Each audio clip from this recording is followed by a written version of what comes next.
What are we gonna do? This thing is trashed. I don't know, but it's the last time those two build an engine for us. What's that, brother? You got a problem with my work? It's go time. Oh, I'm gonna enjoy this. Not again, you guys. Get him, Rodney. Okay, so we started this channel, we named it Ugly Truck Experience because we wanted to share the experience of being at our shop, Ugly Truck Automotive, and not every experience can be a good one. That's right, they're not always great, but we are going to take this bad experience and we are going to turn it into a learning experience. So let's get started, okay? Do it.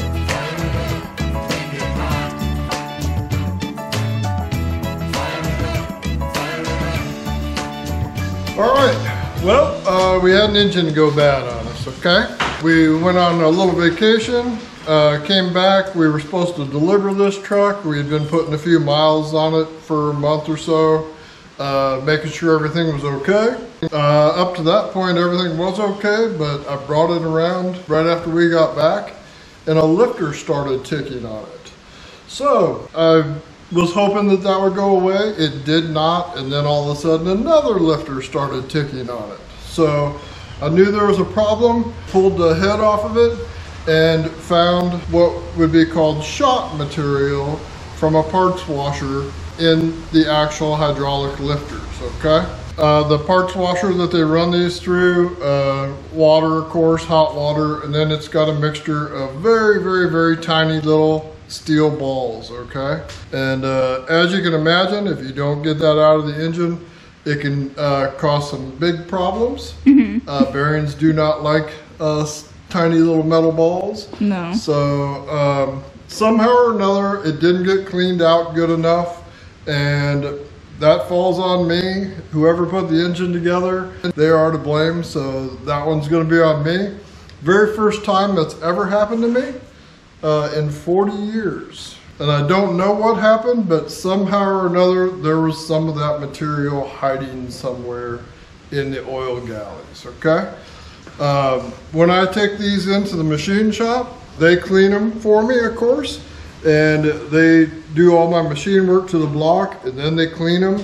And I've always had them put the cam bearings in, and I've always been okay with them going ahead and installing that freeze plug. That is a major artery that shoots through the engine. On the other side of it is the dumbbell oil plug. And I always let them go ahead and they clean it, run brushes through it, and then they seal it up. But no matter what, I always take the two threaded plugs out of it, and I still blow them out no matter what. And then of course I clean out the other side's oil galleys, okay, that run right next to the camshaft on both sides. But it didn't get cleaned out well enough. There was some material hiding somewhere for some reason. Like I said, my fault. We're gonna move on, okay? Okay.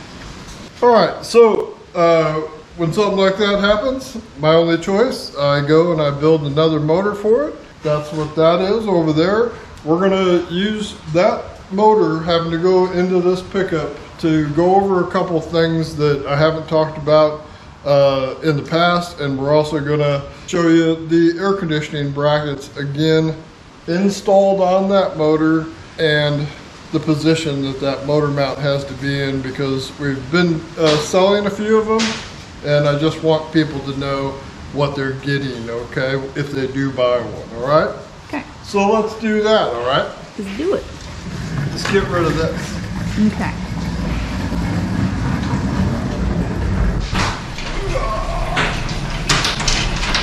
Okay, so I'm gonna put on one of our air conditioning brackets because it's easier to do it with this thing out than versus having it sitting in there. So I'll do it now, but I'm gonna show you where the motor mount sits, so that way if somebody buys one, then they know that they're gonna have to move the perch from their motor mount back, or if it's gonna be okay or whatever, you know? Yeah. So let's bolt the mount on. When we send you one of these, we'll send you the 3 bolts that hold it on in these 3 positions.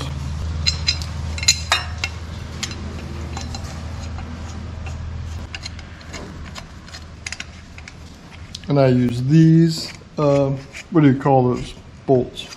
Like Allen head or? Yeah, they're a little lower profile.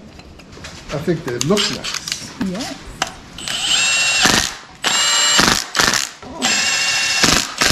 All right, so the compressor. You cut the ear off the compressor, it mounts right there. We'll do that after we put the motor mount on. And we have gone through all this before in another video. She'll put a link to it, I'm sure. But on this clamshell mount, I go in here and I cut this out a little bit in order for me to be able to get to that if I need to. I won't need to, but it's there just in case. And then I weld the motor mount nut on the back side so I don't have to hold it with a wrench because it's hard to get to. And then second to the last hole back is the one we use.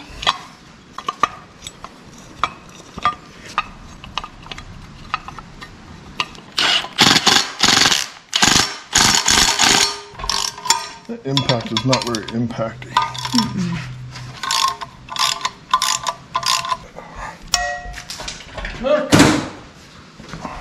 Do you put any Loctite on those? No. What about those? No, I did not. That's a question that we've gotten a couple times. They don't come loose, so I just don't, you know? Yeah. And then if this engine's in there and I have to take those out for some reason, the last thing I want to do is have Loctite that I got to deal with when I'm trying to get a motor mount out. All right, so that's where the compressor sits, and you can see how close it sits to that motor mount. Okay, so there's an option for one more notch back if a person wants to use that one. That's my little access to get to that bolt if I needed to take that off. If you buy one from us, it comes with the updated tensioner, okay? It'll come with the bolts that hold it to the bracket, and it comes with the belt. The only thing you'd need is the compressor and the 3 original bolts to hold it onto that, okay? And then you do trim that little ear off of that one. Yep. Yep. And somebody was asking the other day if it would work on a 67 to 72, and like that bolt hole is your line, so straight down from there is what clearance you need. So on whatever you want to put this on, if it's something other than a square body, you could kind of judge by that bolt hole if anything's in the way behind it, okay? Or below. Does that make sense? Yeah. And it ends up moving the compressor pulley an inch closer into the crank, right? Is your overall about an inch. What you gain? About an inch, but it's turned so your lines do not go into the frame, so you don't have to cut a frame on something, okay? Okay. That's the idea with the whole thing. So if you're interested in one, send Emily an email, and she's trying to figure out how to get them on our merch store also. Yes. Okay. So I will put links when we get them. Yeah. And also on these adapters, I end up having to cut that ear of it off, okay?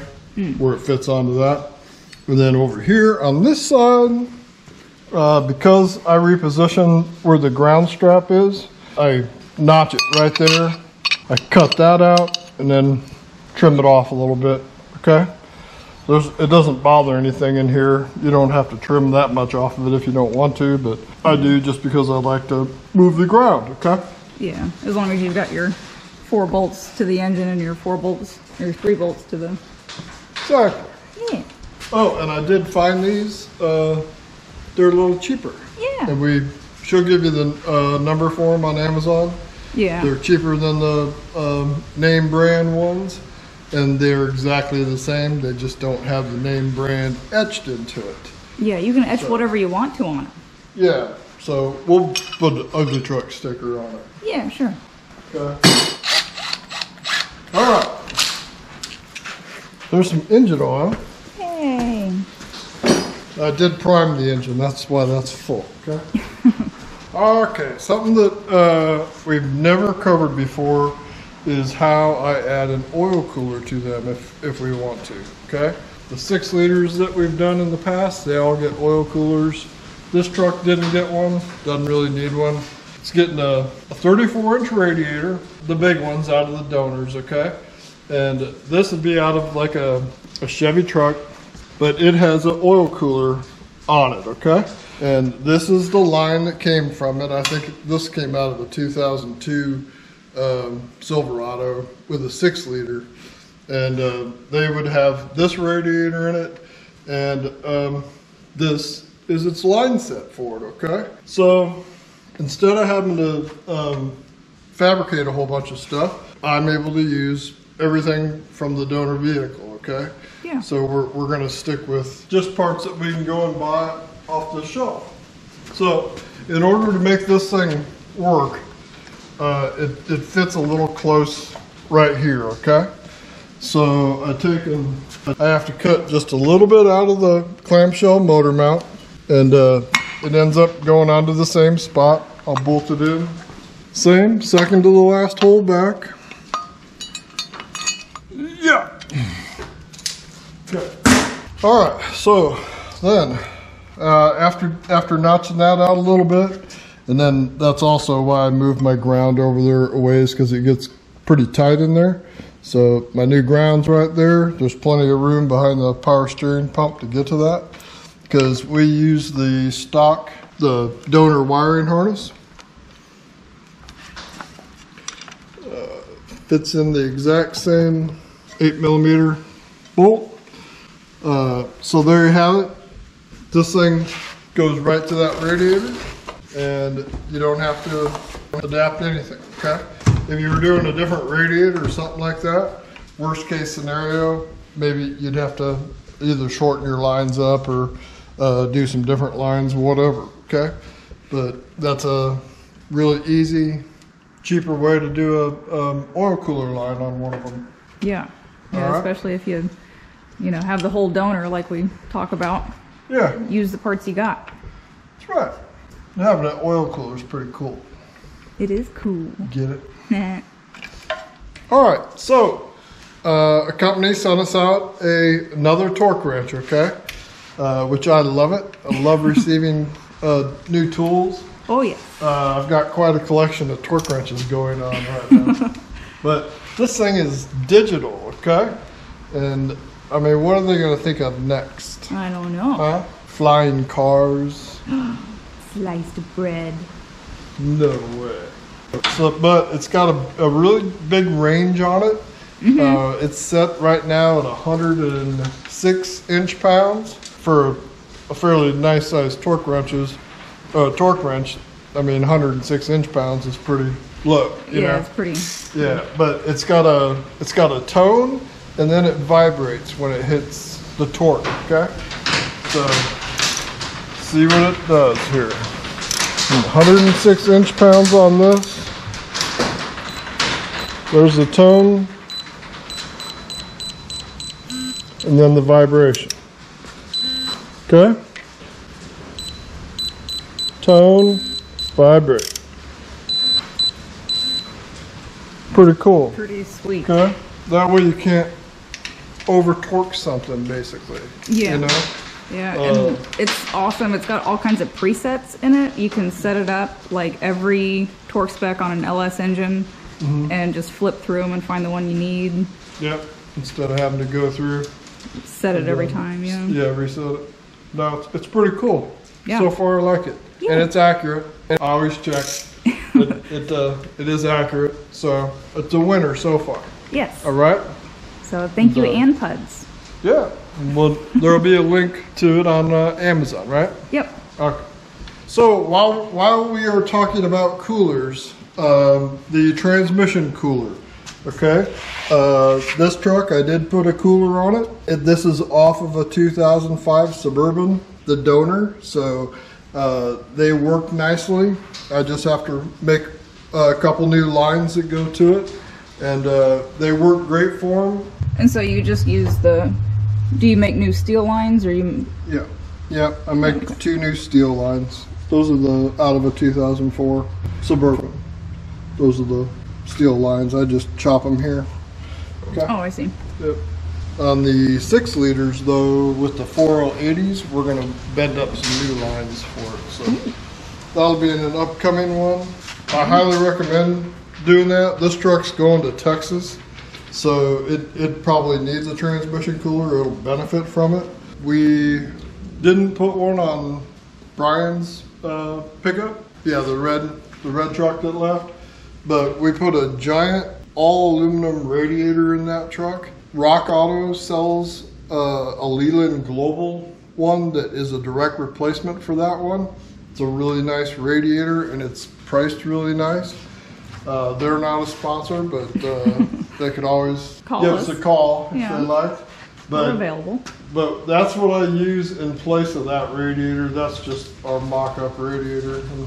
But Brian's pickup with that in there, the transmission temperature was not getting above 180 on a 100 and some degree day without having a transmission cooler in it. Now this truck, it has the plastic tank aluminum radiator in it. So I put the transmission cooler in it just because it is going to be in a hotter environment, and it also has the 170 degree thermostat in it, so it's not going to be running at 210 degrees like the stock ones do. So everything for this truck will be running very cool. Yeah. Okay. Cool beans, man. So it's never been seen on this channel before, but we're going to put this engine in now. Yeah. Okay? I don't know. Do you know how to do it? We're going to give it a try. Okay. We'll do our best, okay? All right. So these are the stock motor mounts, okay? And so is that from 85. The metal portion of it, I buy these brand new. You don't have to, it's not a junkyard thing. You don't have to scour a junkyard for it. Yeah. They're reasonable priced. I bought these at Summit. And then this portion of the mount, okay, less than 15 bucks now because they sold a bazillion of them. So you'll always be able to get those. And that's why I like using the stock ones. You go buy an aftermarket motor mount, and 5 years later when that motor mount goes bad, I don't know if you're going to be able to buy that replacement piece for it or whatever. I'm sure they'll sell you the whole thing all over again. But if you just use these, you can go buy that. If you got a turbo or a cam and you're pumping out 1,000 horsepower and you want your motor mount to be a little stiffer, I've seen people go in and fill in the air gap portion of those with polyurethane. Okay, let it set up, trim it. They look nice. They're more solid that way, and they work good. Okay. Now this is the metal portion of the frame of the perch. I've got it off there because on these pickups, the transmission, it fits real tight in the tunnel.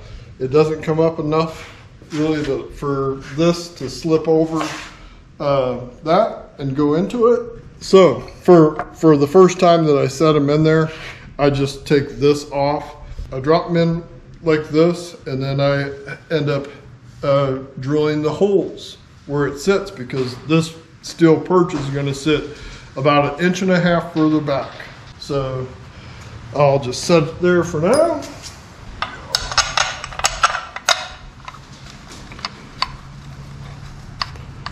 Okay, so I can set that in there, and it'll be able to drop down lower, and it'll be easier for me to line it up with the transmission. Okay. Okay. All right. The other thing that I think I've always forgot to mention, maybe your flux plate. Always blue Loctite those bolts. Ooh, yeah. Okay. Primarily, you don't want them to come loose, but the biggest thing that it does is it seals the holes. Because I've seen numerous oil leaks that looked like a rear main seal, but it was actually coming out from the threads from the crankshaft, passing through the threads and spinning out and making it look like it was a rear main seal. But I absolutely always blue Loctite those, okay? Yes. And I like blue gel Loctite. It seems to, I think it seals up better, so. Yeah, whatever. not as drippy. Blue. Blue. Don't use red. Yeah. Okay? Be a little much. So, let's put this engine in. Okay.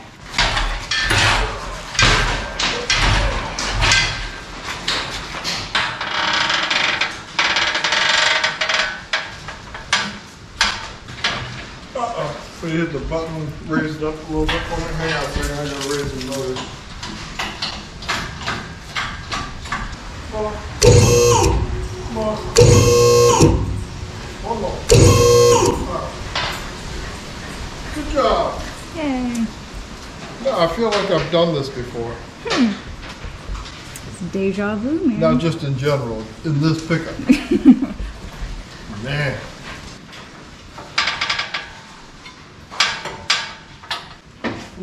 How am I looking? Pretty good? It's looking pretty good over here. I'm gonna miss this hole. Oh, we'll have to move the AC compressor down there at some point.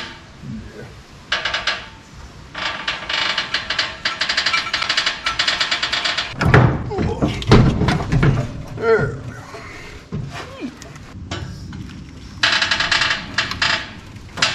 What's the dipstick doing?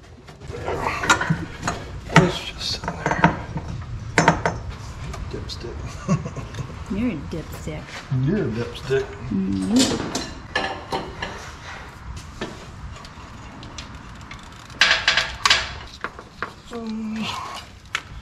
That one, I gotta raise the transmission up a little bit, okay?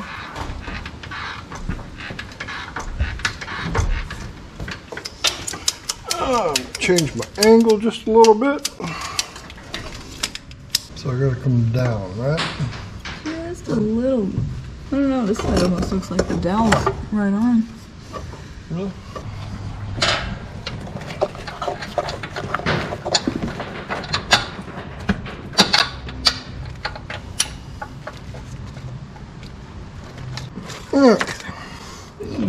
Alright, so I got one all the way in, so I'm going to take the jack away from the transmission.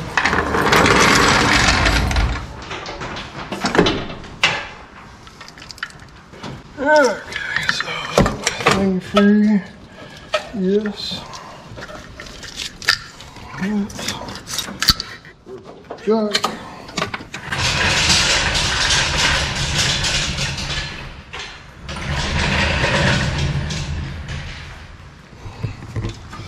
Alright, so let's raise it up and we'll put some bell housing bolts back in, okay? Mm-hmm.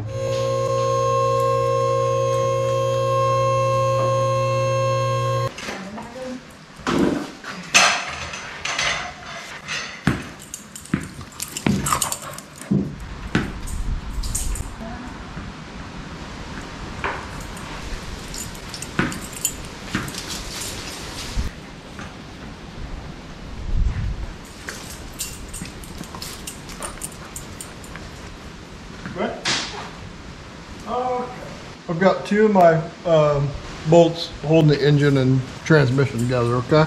So I raised it up just a pinch so the motor mounts are still loose. If I hadn't already drilled the holes, I would have to drill some new holes for it right now where it's sitting.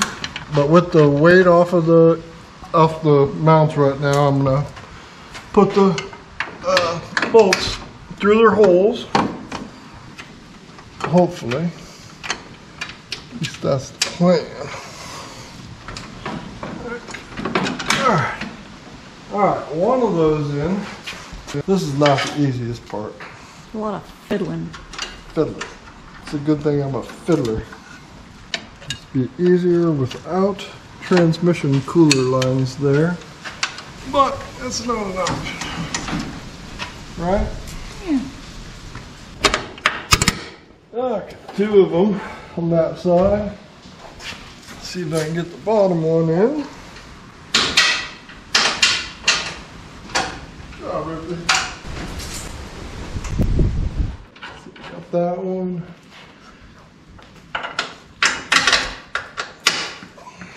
That one. Oh, almost got it.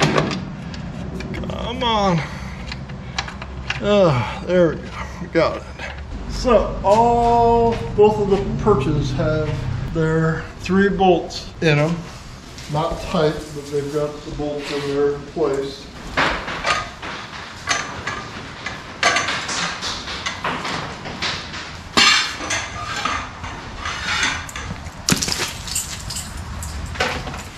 Did you take some shots of my exhaust? Ooh, no. I didn't even show your exhaust. I was pretty proud of this one. It is nice. This one turned out nice. This truck has one tank, fuel filter right there, catalytic converters, dual catalytic converters. I took the aluminum shield off the bottom of the Suburban and I made a shield for my catalytic converter to keep the heat away from the fuel lines. I was pretty happy with that. Yeah. I think it looks nice.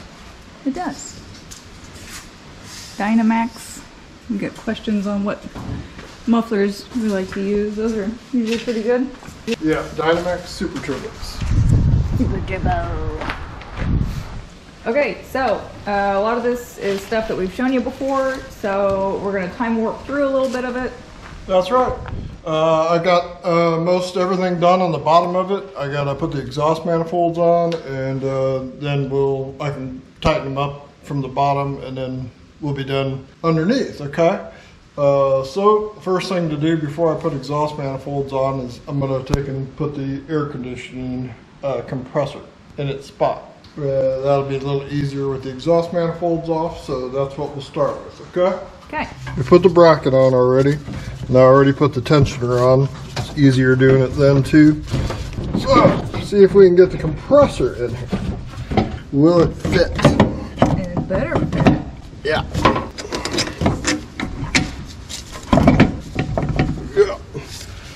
Oh, that's the thing with the one on the 74 also, where I did cut the frame, you know. In order to get to these bolts, I would pretty much have to take the engine out. Yeah. So this bracket, that eliminated that problem. I can get to the bolts that mounted on there, okay, and replace the compressor if I have to, without a ton of work. And the other bolt in the back is the only one that's kind of hard to reach. But there is room to reach back there and get it.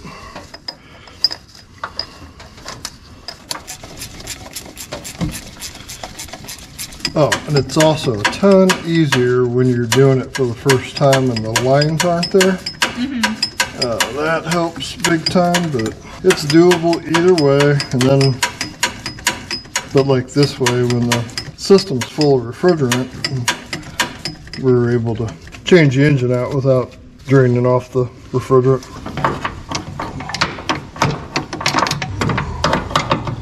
Oh, nobody's going to want this bracket now. It is a difficult one to get to, that's for sure. There we go. All right. That works.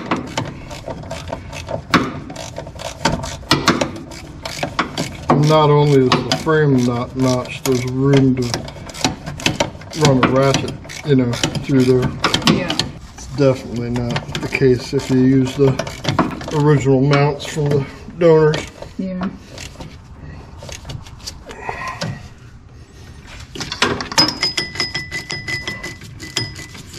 Oh, I love this song. Oh, you don't have the water pump one on. Really break it down. Oh yeah. And then we'll really be getting into some tunes. A lot easier to do without the water pump on it. And like we said, comes with the belt, right? Yep. If we sell one to somebody. And each one of them, I make them all by hand. But each one of them I install on our motor afterwards, and I do a test fit, you know, Yeah. to make sure it works the way it's supposed to. All right, so if people are wondering if it'll fit on whatever they're swapping, I'll just give you this measurement here too, okay? So from that boss on the engine block out to where the line goes, it's 3 3/4 of an inch. So on a square body, from here out to the frame, that's 4 inches? Yeah, right at 4, I think. Yep. That's, you know, On this thing, it's plenty of room, but that'd give you an idea if you're working on something else, how much room you have from there to there. 3 and, oh, it's about 3.5 actually. Yeah, about 3.5. So if you got 3.5 inches of a room between there and your frame, then that should work for you. Yeah, because it not only pushes it farther in towards the crank, it also rotates that up, your fittings up. Yes. So you gain a lot of space that way. Yep. So the compressor's on. I'll plug the wiring into it later. Let's do the exhaust manifolds.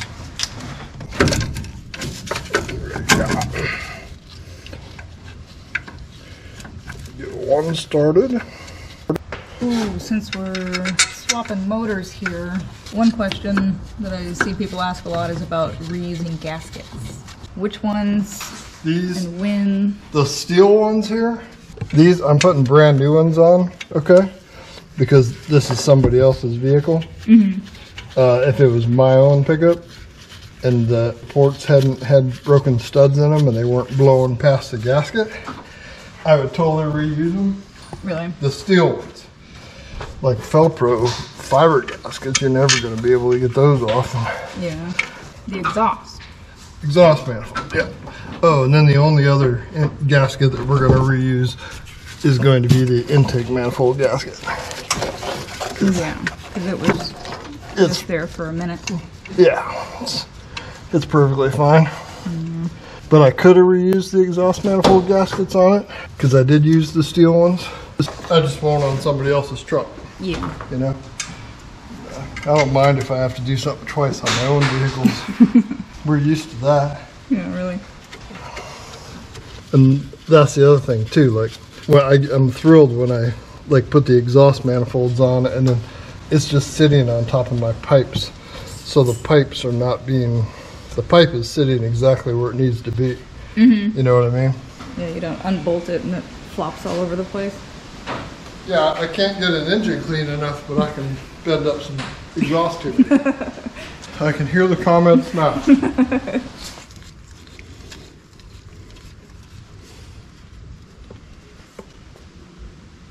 Good spot, Ripley. Where's your ball? Where's your ball? Ball? Oh, it's right there. It's right there the whole time. Acorn season, if you can't tell.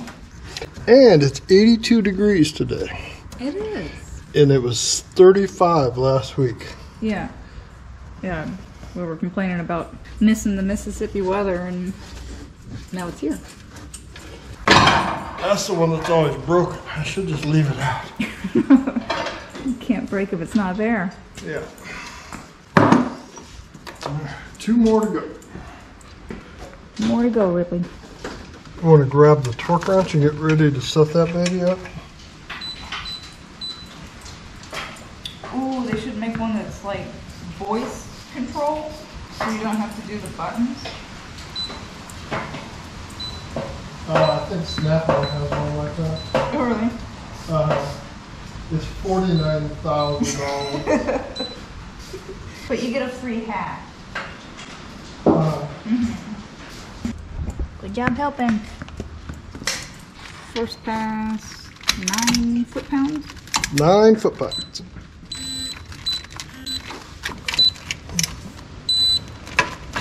It's long, but it almost, for this, is kind of beneficial.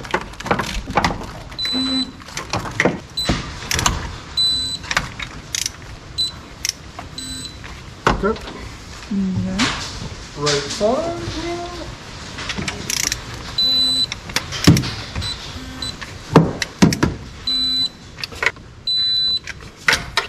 I like the vibrating thing. It kind of wakes me up.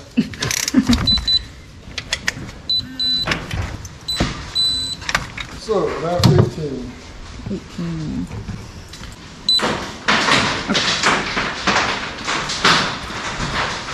Okay, so we're sure it's not 180 or 18,000. I hope not.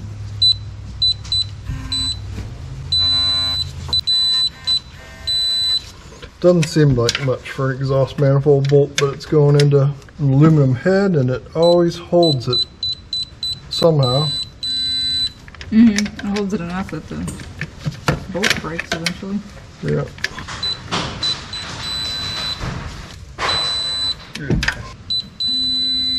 Good. Okay.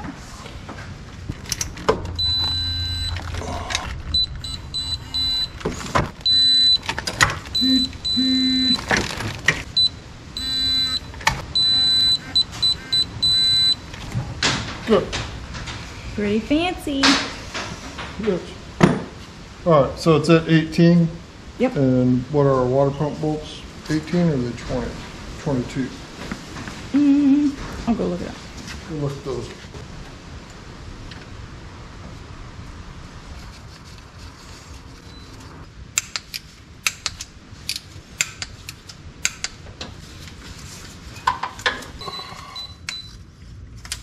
I say we run it with all 8 spark plugs in it. Ooh, yeah, that sounds like a good idea. Ooh, you know what would be fun? You could like break a spark plug and then let all the pieces fall down into the engine and then not take responsibility for it. I'd love nothing more than to do a video on that one. Yeah. If you're in the Fayetteville, Arkansas area and you need some auto repair, I can tell you where not to go. Oh, I really would like to bring it on with that guy. That's the kind of stuff we should be writing down for our live to talk about, you know? Oh, yeah. Some of that stuff. Yeah, we could. What do you got there? 11. This one's too big for me to get in there. Uh-oh. What did we say, 11? 11. After all the times I've done it and I can't remember it. But I remember wiring diagrams. I hear you in your sleep sometimes. A9. T3. F12. No, F12, no!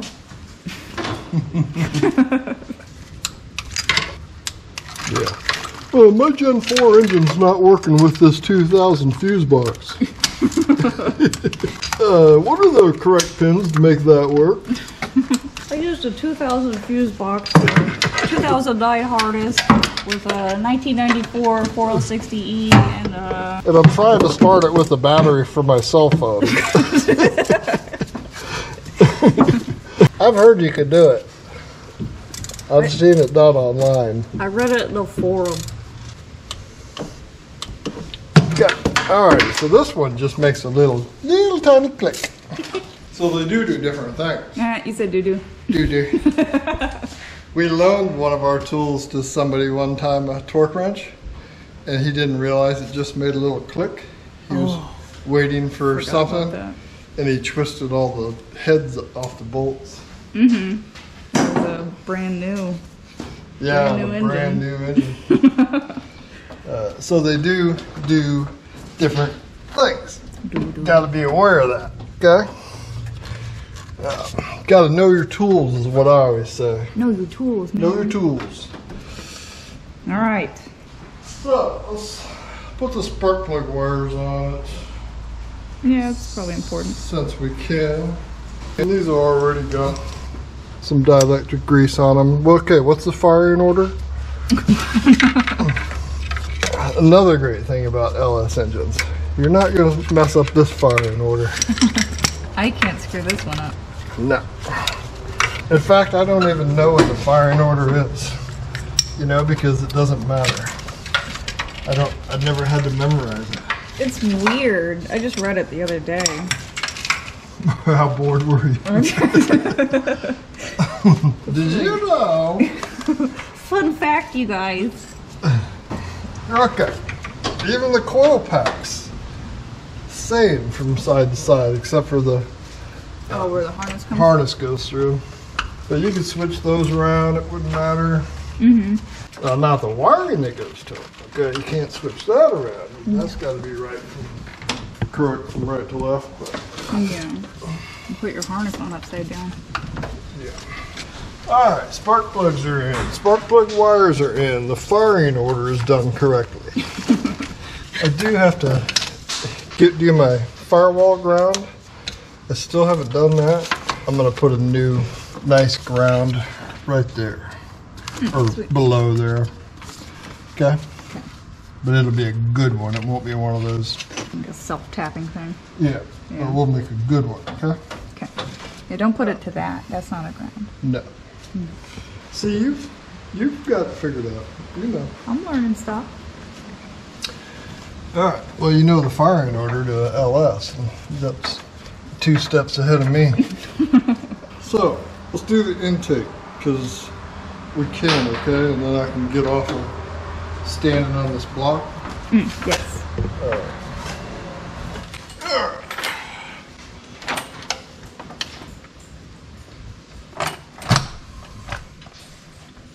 Oh, those intake manifolds are hard to get on there. So heavy. Cast metal. Surprised you didn't use the cherry picker for that. I've been working out. After my little confrontation with Rodney, I've been going to the gym. Ooh. You don't even think Rodney needs to hit the gym. Jim Beam. Yeah. All right. And I did blow the intake out.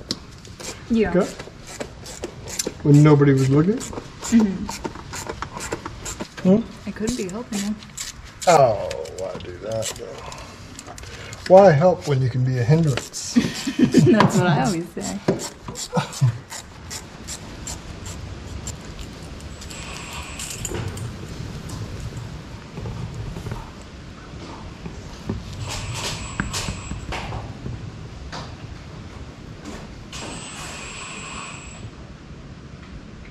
First pass around, 44 inch-pounds. Not foot-pounds. No. That'll be bad. Definitely not corns. No, don't corn this baby.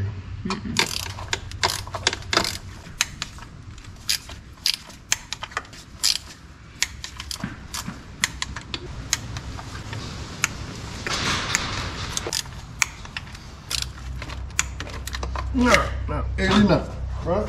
89.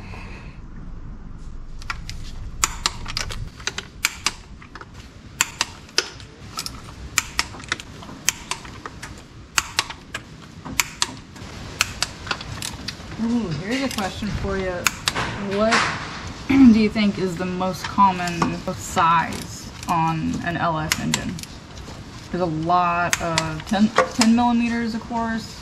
A bunch of 15s and the heads and stuff. I say 10 because of the pan and the front and rear cover. And all those are 10. There's a lot of 8s though, too.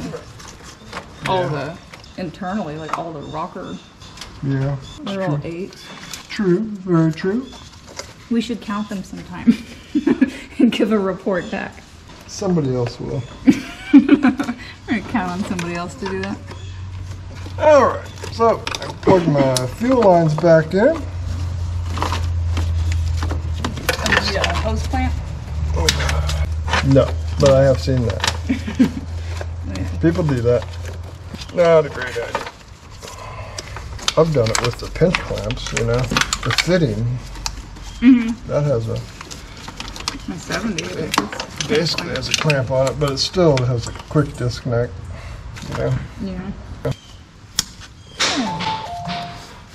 Alright, I bet you that is Sydney.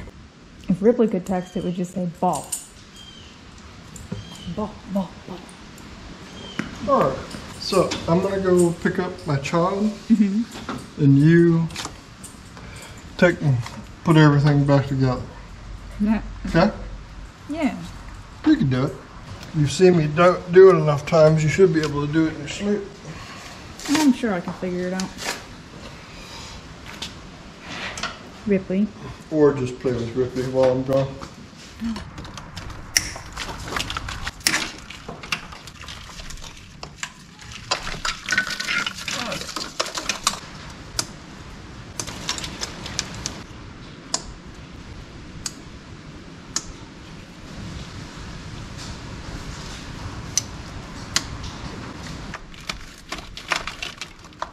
Okay, so how'd I do? Looks really nice. I should have stayed going longer. Be done by now. Yeah, really. So proud of you. Oh, thank you. All right, so let's do the power steering pump in the bracket, okay?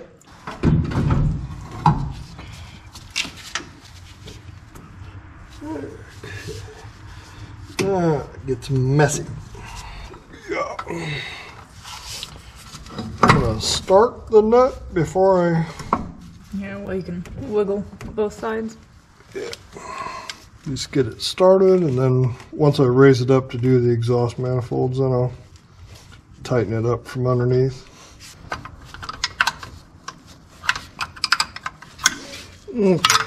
Started, but it's still loose, okay? Come on.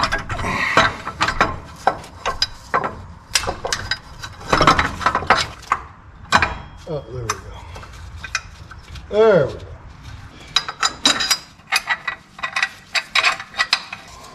Good.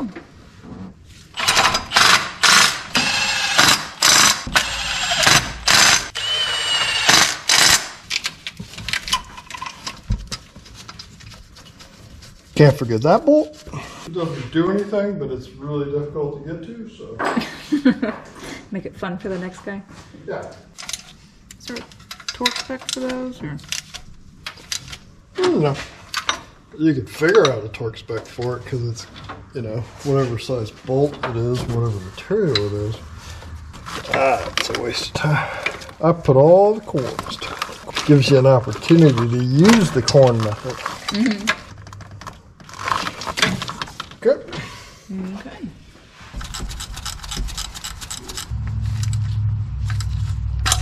Alright, so bracket on, power steering pump on, hooked up. Oh, except for the bottom, right? Ooh. I'll have to do that later. Alright, put the alternator in.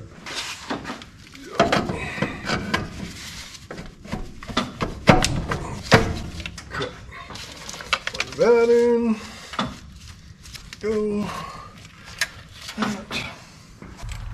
See, there you go, another 10 millimeter. I guess.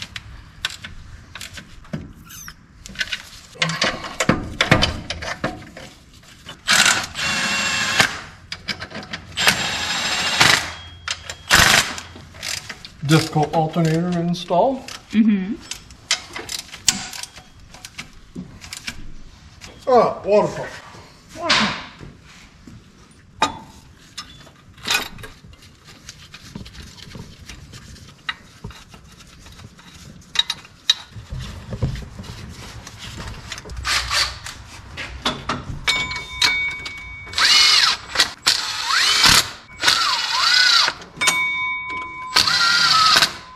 There's your noise.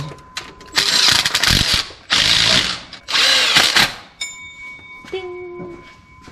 Oh, did you set this thing? 11 foot-pounds. Okay. Yep. 22 on the second pass. Numbers. Numbers.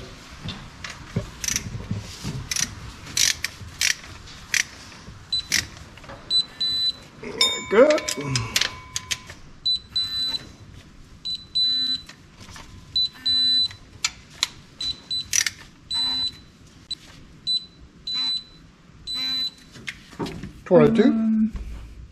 Okay, so you can do that. 22. Yeah. Okay.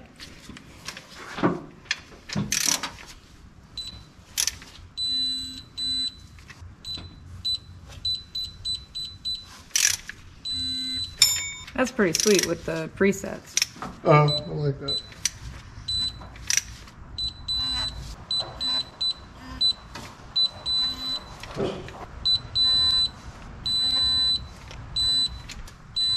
Good. That's it. Sweet. I like how it tells you like when you're getting close too. It's pretty sweet. I like it. All right, torquing is over.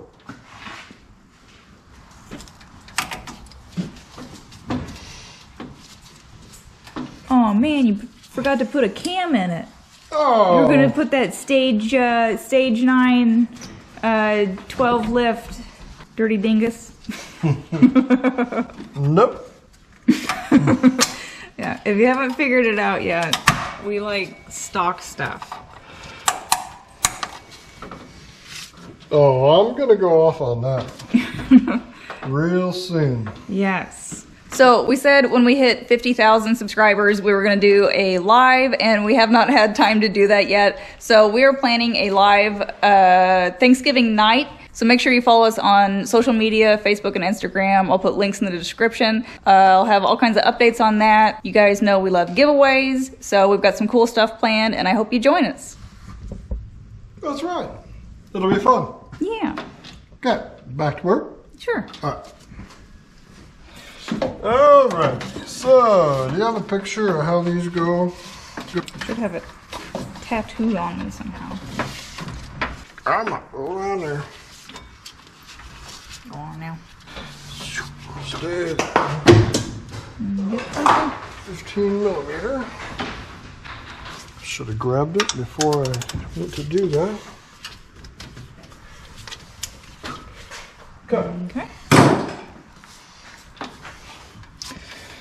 Alrighty, so we got to do our fans. Hi, Pepper. Yeah. What are you doing? A couple of hoses, intake, and tighten the stuff up below, and we're done. Ooh, yes. Okay, let's find our fan. What are you doing, Pepper? Oh, it's a good drive-by.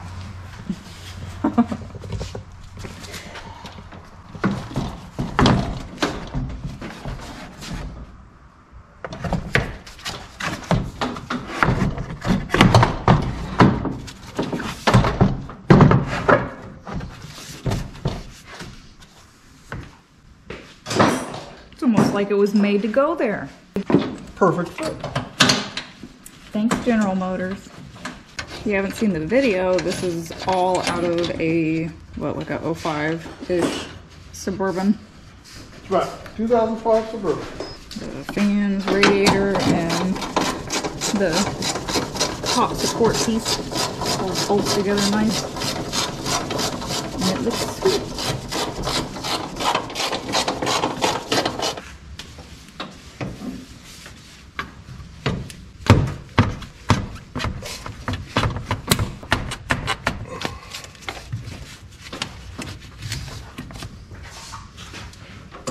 I could use my special snap-on pliers that are designed to do that. Those clamps. Yeah, but they would bend. Oh, that's right, they're broken. Yes. No, Snap-on's not going to sponsor us. If I hadn't spent all the money that I've spent on snap-on tools, we wouldn't need a sponsor.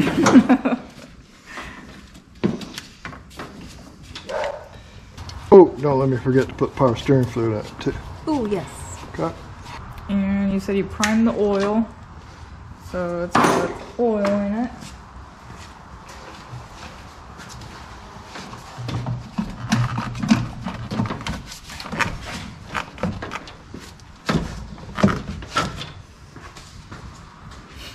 I like the stock airbox, personally. We did that on my 70 and I think it looks nice. Nothing wrong with them. They work good. Mm-hmm. You can buy a high performance one to bolt in its place, you know, like a S&B or whatever. Canon. Once you've made it fit there, if you want to, or you can just buy a better filter to go in them if you don't want to run a stock filter. Yeah. Got intakes on. Now I gotta do some stuff underneath it, put coolant in it, hook the battery up, and fire it up, right? Okay. Okay.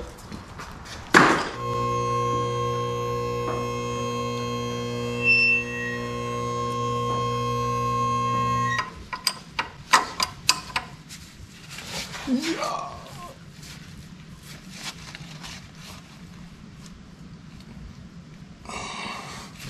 Alright, that's tight. Okay. 1, 2, 3, 4, 5, 6. 6 exhaust bolts.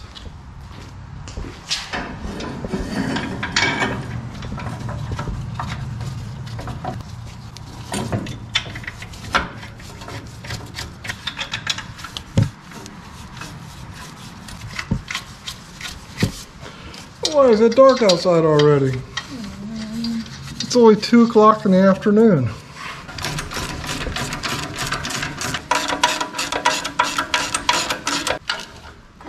Yeah.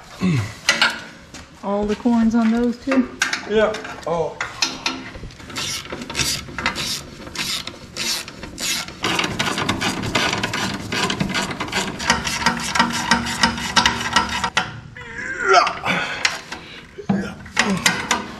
All right. Okay.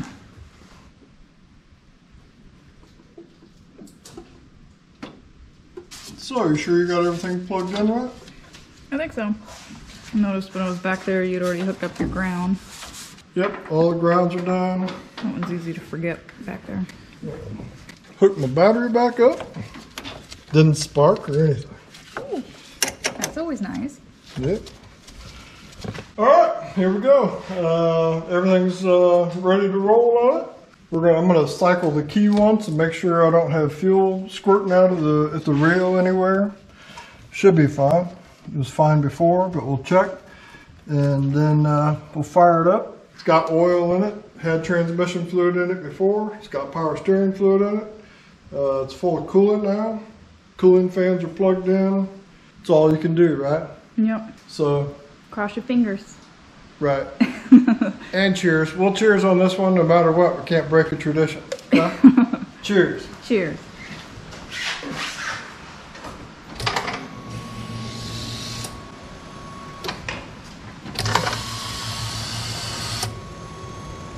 No fuel anywhere? I don't see any. That regular makes a lot of noise. Yeah. Okay. Okay, here we go.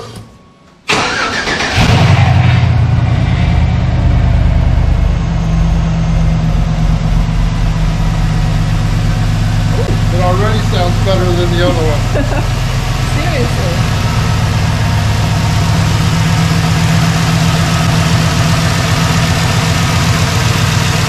Wow. Quieted it down really quick. Yeah. Sounds nice.